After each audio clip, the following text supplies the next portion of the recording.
Welcome Outofbody Explorers. Today we're going to talk about why I don't watch scary movies. And by the end of this video, maybe you might not want to watch a scary movie either.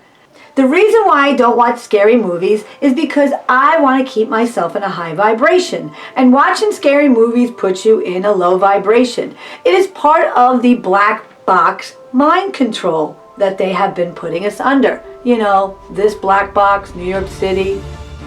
This black box, you know where that's going? That's right, the mind control. The last time I watched two scary movies were The Exorcist and The Omen. And now if you don't know about Hollywood and how they created this black box system, yes, this black box system, well, the movies were all about opening up portals. That's how I see it. And basically in 1970, they opened up the dark portals of the devil, Satan, and the Antichrist. So that's what these movies were about. And because there were some bedroom scenes in there, I did not want to watch those movies. And they did scare the bejesus out of me. The next scary movie I watch is Aliens. I vowed not to watch any more scary movies, but I figured this wasn't a scary movie. It's about outer space. Basically, it's about an alien in space and that these humans are trying to fight. But there are two scenes in the movie that really took me back. The one scene was where the alien himself latches on like a parasite onto someone's face and then starts to grow into their body. And what happens is during that bloody scary scene, I can't even put it up, but this is one of the pictures to it, but that's from Spaceballs because I have to actually have some humor about what happened because you know what? That crazy stuff is real.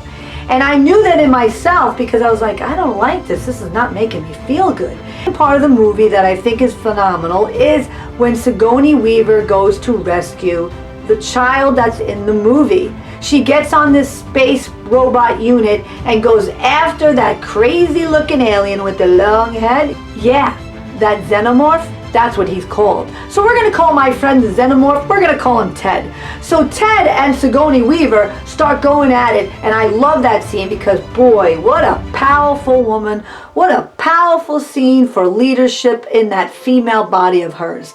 And so basically I was like, this is great. I could be Sigourney Weaver. I love this movie.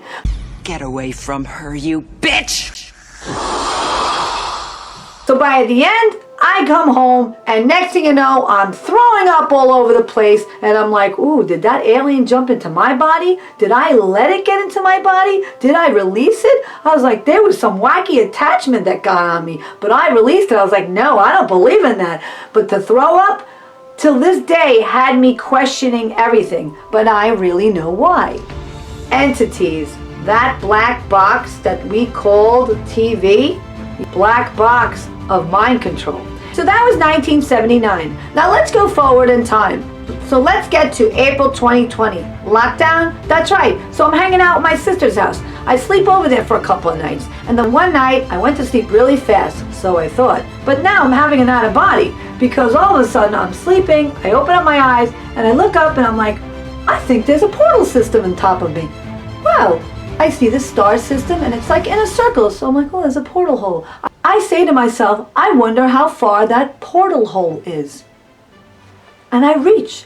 And next thing you know, I'm getting grabbed by the wrist. I get pulled in and there's my friend Ted. Remember Ted? The xenomorph? That one in Aliens? He's there, hanging out and holding on to an American flag. And then there's another one like him, his buddy. They're both making fun of the American flag by making fun of the Pledge of Allegiance. I pledge allegiance to the flag. And I was like, holy cow. They still think I'm afraid of him.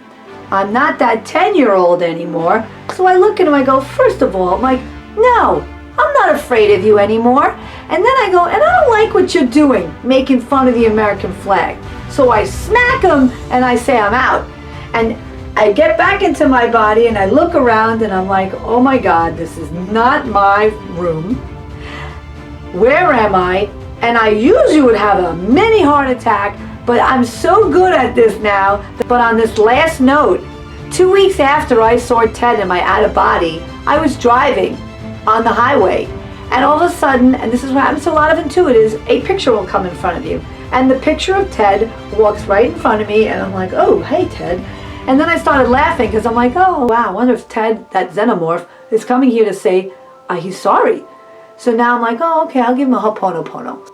You know the Ho'oponopono, the ancient Hawaiian spiritual practice of forgiveness. I did that video. Well, I go through the forgiveness. Here I am driving, and I said, all right, Ted, I'm sorry. I forgive you. Thank you. I love you. Okay? Next thing you know, the car in front of me has a bumper sticker. Now, I'm not even telling you it's a bumper sticker. It's a sticker on the side of its hatch, like one of those hatchback GMCs. All right, I have to tell you, I took the picture of it. I went driving like a lunatic to try to catch up to it because I could not believe that they have Ted on a sticker on the back of their car, and literally Ted was trying to confirm with me that he was sorry, trying to scare me. And just so you know, the dark needs love, and you can crush that darkness because of the light that you carry. And I have to say, you don't have to believe me.